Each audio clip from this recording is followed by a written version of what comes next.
Depuis le début du conflit au Soudan, le 15 avril, entre deux généraux rivaux, le Tchad continue d'enregistrer un afflux de réfugiés soudanais et de Tchadiens rentrés du Darfour. Au 11 septembre, l'OICR affirme avoir enregistré plus de 418 nouveaux réfugiés sur le sol tchadien. Installés dans les provinces du Wadaï, du Wadifira et du Sila, ces réfugiés et retournés tchadiens vivent toujours le cauchemar qui les rappelle la situation qu'ils ont vécue au Soudan, comme en témoigne au micro de VOA Afrique, Mohamed Issaka Moussa, président du nouveau camp de Farchana. Il se passe des choses horribles dans ces camps. Chaque jour, des personnes inconnues cherchent à violer nos femmes. C'est le cas d'une femme qui a failli être victime lorsqu'elle revenait du marché, n'eût été la vigilance des passants avec son bébé au dos. La scène s'est déroulée à côté même de l'ancien camp des réfugiés. Quelquefois, il y a eu aussi des bagarres rangées entre les réfugiés à l'intérieur du camp. Et que nous appelons les agents de sécurité au secours, ils ne viennent pas sous prétexte qu'ils n'ont pas de moyens de déplacement. Finalement, nous sommes traumatisés.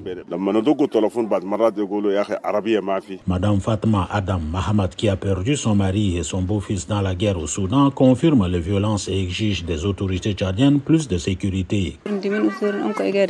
Comparativement à la situation que nous avons vécue au Soudan, nous sommes mieux ici, mais nous avons un sérieux problème de santé et quelques poches d'insécurité. Il n'y a pas de centre de santé ici dans le camp et en cas de maladie et que nous partons pour nous faire soigner en ville, les gens nous agressent. À partir de 16 heures, heure locale, aucune femme ne peut sortir en dehors du camp, même pour aller chercher des fagots pour la cuisine. Nous demandons au gouvernement tchadien et au HCR de nous construire un centre de santé ici au camp pour nous éviter des problèmes avec les autochtones.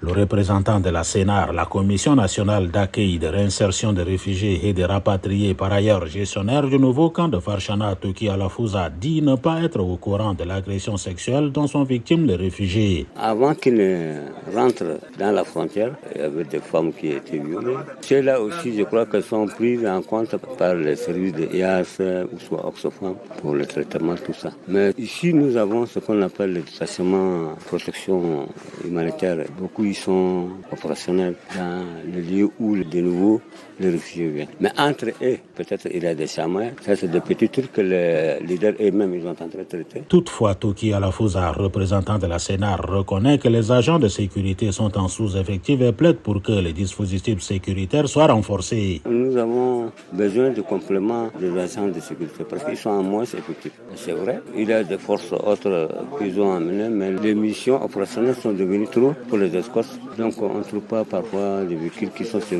place pour rapidement donner secours en cas de quelque chose dans le camp. Si la guerre ayant occasionné les affrontements intercommunautaires se poursuit au Soudan, le gouvernement tchadien estime qu'il pourrait accueillir sur son territoire plus de 600 000 réfugiés soudanais et retournés tchadiens d'ici fin 2023. André Kodoumadjingar, de retour de Farchana, province du Wadaï, N'Djamena, pour VOA Afrique.